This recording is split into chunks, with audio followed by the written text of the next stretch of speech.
ఈరోజు ఇంతన నిధులు వస్తున్నాయంటే కేంద్ర మంత్రి కిషన్ రెడ్డి గారి కృషి వల్లనే, మరియు బండి సంజయ్ కుమార్ గారి కృషి వల్లనే ఈరోజు ఈ నిధులు వస్తున్నాయి. త్రిపులారి కావచ్చు, బుల్లెట్ ట్రైన్స్ ఎక్కడిచ్చాము? భారతదేశంలో 7 ట్రైన్లు ఇస్తే 3 ట్రైన్లు తెలంగాణ పబ్లిక్ తెలుస్తలేదు కానీ 3 బుల్లెట్ ట్రైన్లు రై రై రై అని తిరుగుతున్నాయి అన్నట్టే చెప్తున్నాడు అని అంటున్నారు ఈ మాటలు ఇన్నోళ్ళు. దేశంలో మొత్తం 7 బుల్లెట్ ట్రైన్లు ఉంటే దాంట్లో 3 అంటే సగానికి కొద్దిగా తక్కువ తెలంగాణకే ఇచ్చిందట సెంట్రల్ సర్కారు. అంతేకాదు తెలంగాణ బాగు కోసం కేంద్ర మంత్రులు కిషన్ రెడ్డి సారు, బండి సంజయ్ సార్లు చెమటలు ఒడిసేటట్టు పనిచేస్తున్నారట. BJP MLA Rakesh Reddy sir full confidence తోని బల్లగుద్ది మరీ చెప్తున్నాడు. ఇక ఈ మాటలైన తెలంగాణ పబ్లిక్ అవునవును రాకేష్ రెడ్డి సార్ చెప్పింది అచ్చరాల సత్యము. తెలంగాణ రాష్ట్రానికి కేంద్రం ఇచ్చిన బుల్లెట్ ట్రైన్లనే మొత్తం అందరు ప్రయాణం చేస్తున్నాం అంటున్నారు ఇక్కడ పబ్లిక్. ఇక ఓ ట్రైన్ హైదరాబాద్ అడవుల నుంచి హైదరాబాద్కి ఎంచి మహబూబ్ నగర్కు, ఇంకోటి ఖమ్మం జిల్లా నుంచి నల్గొండను దాక్కుంటా మహబూబ్ నగర్కు చేరుతున్నది. ఇక మరొకటి అదే ఖమ్మం జిల్లా నుంచి వరంగల్, కరీంనగర్ జిల్లాలకేంచి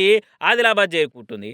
ఆ 3 బుల్లెట్ ట్రైన్లనే తెలంగాణ జనం తెగదిరుగుతున్నాం అన్నట్టు మాట్లాడుకుంటున్నారట. మరి లేకుంటేంది, దేశం మొత్తంలోనే ఒక్కటంటే ఒక్క బుల్లెట్ ట్రైన్ గతి లేదు కానీ తెలంగాణకు 3 బుల్లెట్ ట్రైన్లు ఇచ్చిరాట. నిజంగానే సెంట్రల్ సర్కార్ 3 బుల్లెట్ ట్రైన్లు ఇచ్చినట్టు, సకసక పనులు పూర్తయినట్టు, ఆ ట్రైన్లు రయ్యరయ్య తిరిగినట్టు ఎందుకు సార్ ఇంత ఈజీగా చెప్తారు ముచ్చట్లు?